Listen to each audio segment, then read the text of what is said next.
What up everyone, Kyle with Jump15.com here, and in this video we're talking about what the best jump rope is for beginners. And if you're a beginner, you're probably thinking, what's the big deal? All jump ropes are created equal, aren't they? The answer, of course, is no. There's a ton of different components that go into jump ropes, and every company's trying to tell you that theirs is the best for whatever reason.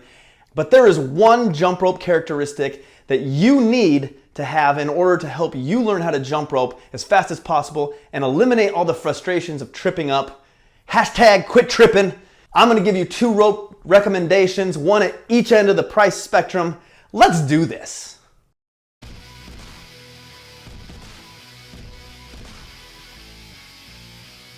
We're not beating around the bush in this video, we're getting right down to it, and the number one characteristic is feel.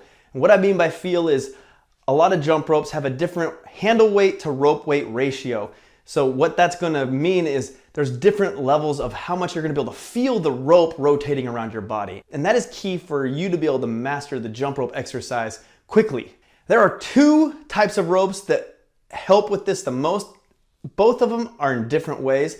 There's weighted ropes, and then there's just kind of one that has more resistance. So let's first cover weighted ropes. And if you search for weighted ropes, the big difference that you're gonna find is 1, weighted handles. This is my first jump rope I ever had. It was gifted to me by a buddy that got me into jump rope. And it is weighted handles. The rope is light, typical jump rope. What happens with weighted handles is they take the focus off of the feel of the rope and put it on the weight of the handles in your hand. This makes you not be able to feel where the rope is and can lead to a lot more trouble than it is good. Plus, if you're using proper form, as shown here, you shouldn't be moving your arms much. You should be just moving the rope with your wrists.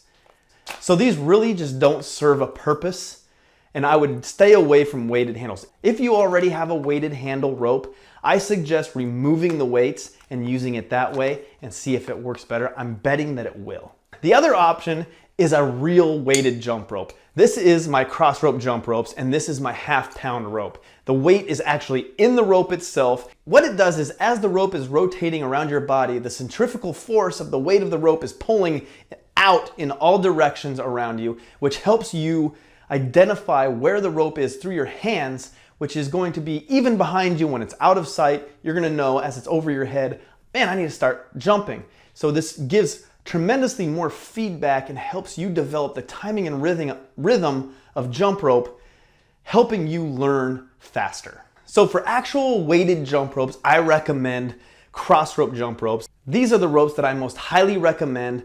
I have them linked down below with the 10% off code. They're high quality, and if you want to see my full review of this system and why this is the go-to rope of all, check out the link above. And let's get into the other, more affordable option. The next rope recommendation is my heavy beaded jump rope. This one is by Elite SRS. I have them linked down below as well, but the name kind of is a little bit confusing because it's really not a weighted, it's not a heavy jump rope. It's very light.